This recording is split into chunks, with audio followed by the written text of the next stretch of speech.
Who's ready for a party? This ghost is ready for a party. Isn't he just the cutest? Hello, creative people. This is Catherine with the Motley Art, and I have a 2-page 6x6 layout that I'm using the Boo Crew collection from Close to My Heart. I will put more in the description about the items that I use, and there will be a link to Close to My Heart if you would like to purchase these items. If you won't, I hope you continue to watch this video all the way through the end to get some really cute Halloween inspiration for your own scrapbook layouts. If you do purchase through that website link, I will earn a commission on anything that you purchase, so thank you in advance. If you would like to see some of the other layouts that I've done, you can check out the playlist that I'm going to put above for previous 6x6 layouts that I've done. Please subscribe to my channel. I would love for you to be able to see the layouts that I do next.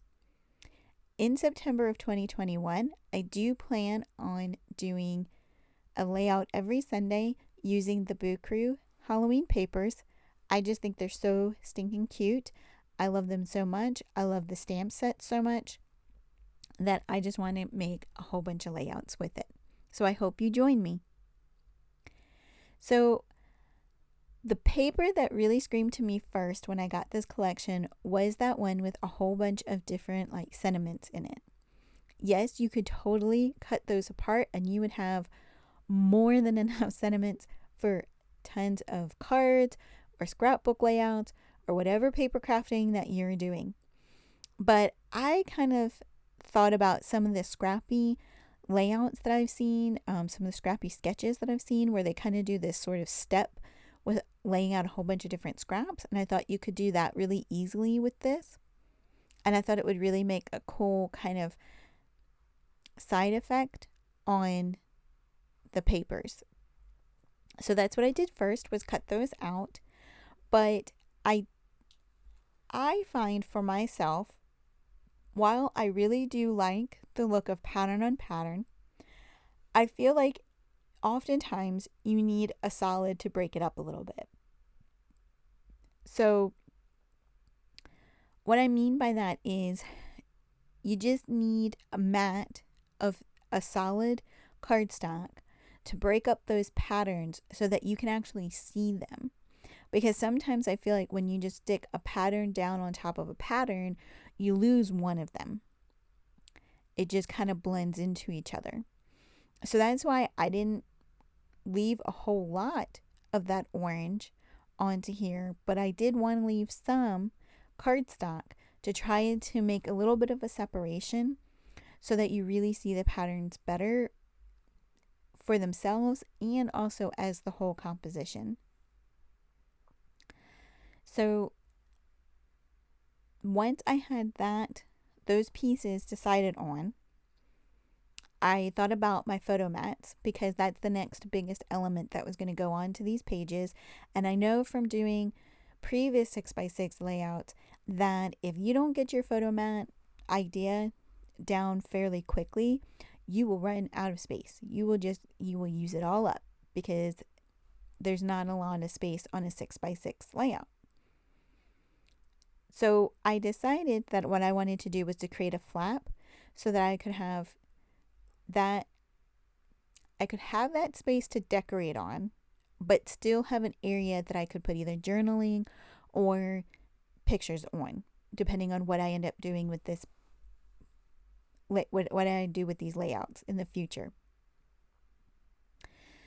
But I really wanted these two layouts to incorporate together so it kind of looks like one bigger layout, right? So more like a 12x6 layout. So I find also that when I make these types of flaps that come up, it's really nice to put a little bit of a tab on them, or else it's hard to remember that that's what that element does, and it can be hard to even lift them up if there's not something to grab. So I added a tab to my flip. I like to make mini albums as well as doing scrapbooking. But I found that when I was making some of my mini albums, I just felt like I was missing something. I enjoy putting them together, but when I went to decorate them, I just didn't find myself really inspired to decorate them. And then I started coming back to scrapbooking, and I started doing that a little bit more, and I really love it. I just find it very soothing. I find it a lot of fun. I love to create these layouts. And but I felt like there should be a way to kind of meld the two items. So that's really kind of what I'm trying to work on here, is how could I bring in some mini album type ideas onto a more traditional scrapbooking layout? How can I push the scrapbooking layout a little bit more? And so that's why I did that one flap. I thought about maybe doing two flaps, but on this particular layout, I thought it would be nicer to just have one flap and then the photo mat there, because I wanted it to be a little bit smaller. I didn't want to put two of the same size. I mean, that doesn't mean I couldn't have put two smaller. I couldn't put a flap that was smaller down there, but I just thought it was kind of nice to have the photo area on the second page out, and then the two hidden photo areas. So this collection comes with a sticker sheet along with the pattern papers. And I do love the Close to My Heart stickers because they are a cardstock sticker, so they're very thick, but they also are matte. They don't have a glossy finish, and I like that because I can add gloss to something very easily, but you cannot take gloss away once it's there. So I really find that I enjoy working with these stickers a lot. They're easy to incorporate into different designs and into different, using with different techniques and different elements. But often I find that because they design these sticker sheets with the thought of them being on 12 by 12 pages, it can sometimes be a little bit difficult to use them on a smaller page because they're not scaled for that. But I really wanted to try and stretch myself creatively to figure out, how could I use these stickers? Is there another way that I can use them? Do I have to use them in the most literal sense? That kind of thing. And then I realized, like with this boo, it's like, yeah, that was going to be really hard to get on one 6x6 page, make it look good, be able to have a photo area, all of those things, trying to get it on one page, that was going to be really difficult. But spreading it out like this over 2 pages, where you kind of even have the one in the middle and then you cut it so that part of it is on one page and part of it's on the other page, it worked out really well. It spread over the 2 pages really nicely. I think it really draws your eye across the whole layout, both pages, really well. And I love how that came out. I did want to add, though, a little bit more shine. I don't know, you kind of think ghosts would shimmer, right? Or is that just me? But I think ghosts would shimmer. So I did put a little bit of Winkostella shimmer around the white of the boo so that it would have a little bit of shine, but still I wanted the black to still say matte. So then I needed to create some ghosts because, I mean, how are you going to have a giant boo on your page and then not have any ghosts? You got to have the ghosts. So I love this stamp set. It's really fun because you have a couple of different faces you can choose from. You've got some different hats that you can put on your ghosts. There's even a few elements you can put in their hands. So it's just really a lot of fun. And there's so many different ways you can create these ghosts. You can dress them up. So I created my first one with a top hat because I figured he was very fancy. And I'm just thinking this is a little ghost party and he's going to be the fancy ghost. And I'm just trying to kind of figure out how I wanted my layout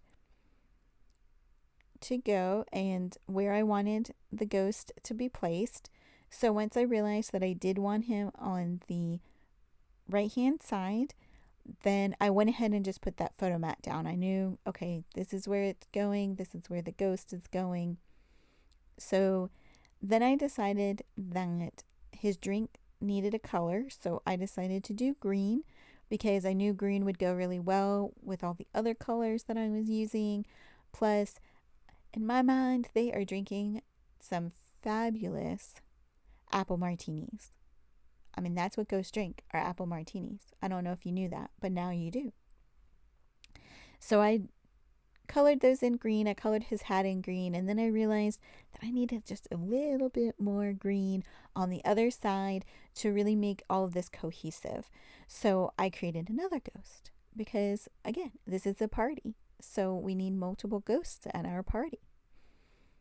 So I gave the second ghost just a little birthday hat. I thought that was cute. He's a little bit more whimsical. The other one's a little bit more fancy, but they are at the same ghost party. So I did decide that I wanted the hat to even kind of look a little precarious on his head.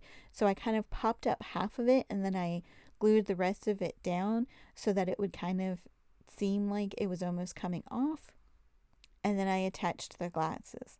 Now, as you can see, I have the one ghost hanging off the page, and I really liked the idea of that, as if this is an area where ghosts are kind of flying in and out of. So I am going to cut off him there down at the bottom once I get him all stuck down, once I get all the elements stuck down. I just think that makes this page a little bit more fun.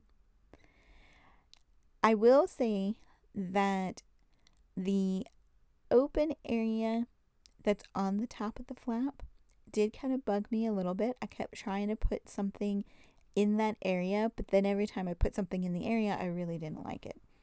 So as you will see, I cut off the bottom of this little ghost, and I even tried to stick it there, but then it looked weird. It didn't quite look right. It didn't look like it was going to be a little bottom of a ghost. It looked like it was going to be something else. So I decided to put this up there at the top. So it really now looks like you've got a ghost coming in and you've got a ghost coming out, and then you've got the one who's right there in the middle. Plus it gives me my nice visual triangle, which just is really pleasing to the eye composition wise, and it helps to bring your eye all the way around the layout. So I'm going to add a few more little blingy items. I've got those sequin ghosts. I'm going to put a few glitter gems on there. And then I also had some enamel dots back from Easter that had a pink in there that matches really, really well with the pinks that are in this collection. And so I added that onto my tab to just kind of give it a little bit of a finished look. And I love how these came out. I'm actually really loving the pink, orange, and black, which I did not think I would love. But I do love it. I love it so much because it's that darker pink. It's not a real baby pink. So I would love it in the comments if you tell me what you think a ghost would be wearing at a party. And thank you so much for watching my video. I hope you were inspired, and I hope that you have a very creative day.